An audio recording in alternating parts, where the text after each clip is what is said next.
রাজ্যের পর শিলচরেও মমতার মুখে দাঙ্গা। আজকের দিনে বিজেপির দাঙ্গা করার পরিকল্পনা, দাঙ্গা করে ভোটে ফায়দা লুটতে চায়। দাঙ্গার ভাওতায় বিজেপির গ্যারান্টি। দাঙ্গার ভাওতায় বিজেপির গ্যারান্টি। শিলচরেও সেই বিজেপিকে আক্রমণ করে এমনই মন্তব্য দেখা গেল মমতা বন্দ্যোপাধ্যায়ের মুখে এবং দাঙ্গা ইস্যুকে কেন্দ্র করে আবারও বিজেপিকে বিঁধলেন তিনি। ঠিক কি বলেছেন মমতা বন্দ্যোপাধ্যায় শোনাবো আপনাদের।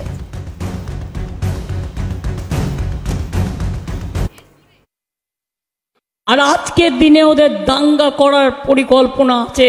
সাবধানে থাকবেন, সতর্ক থাকবেন। দাঙ্গা করে ভোটে ফয়দা লুটতে চায়। দাঙ্গা করা ছাড়া, মিথ্যে কথা বলা ছাড়া, ভাওতা ছাড়া বিজেপির আর কোনো গ্যারেন্টি নেই। ওদের একটাই গ্যারেন্টি, দাঙ্গা করো, ভোট লোটো, সংখ্যালঘুদের পেশো, বাঙালিদের পেশো।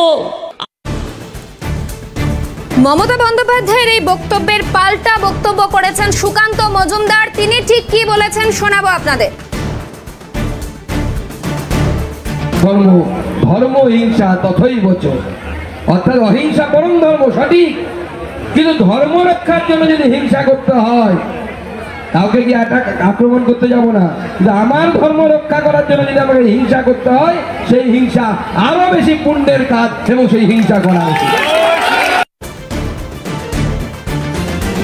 মমতা বন্দ্যোপাধ্যায়ের বক্তব্যের পাল্টা মন্তব্য করেছেন, পাল্টা প্রতিক্রিয়া দিয়েছেন সুকান্ত মজুমদার। একদিকে যেমন সেই বক্তব্যই আপনাদের শোনালাম, একদিকে যেমন দাঙ্গা ইস্যুকে কেন্দ্র করে আবারও বিজেপিকে আক্রমণ করেছেন শিলচরে মমতা বন্দ্যোপাধ্যায়, আর এরই ঠিক পাল্টা প্রতিক্রিয়া দিয়েছেন সুকান্ত মজুমদার।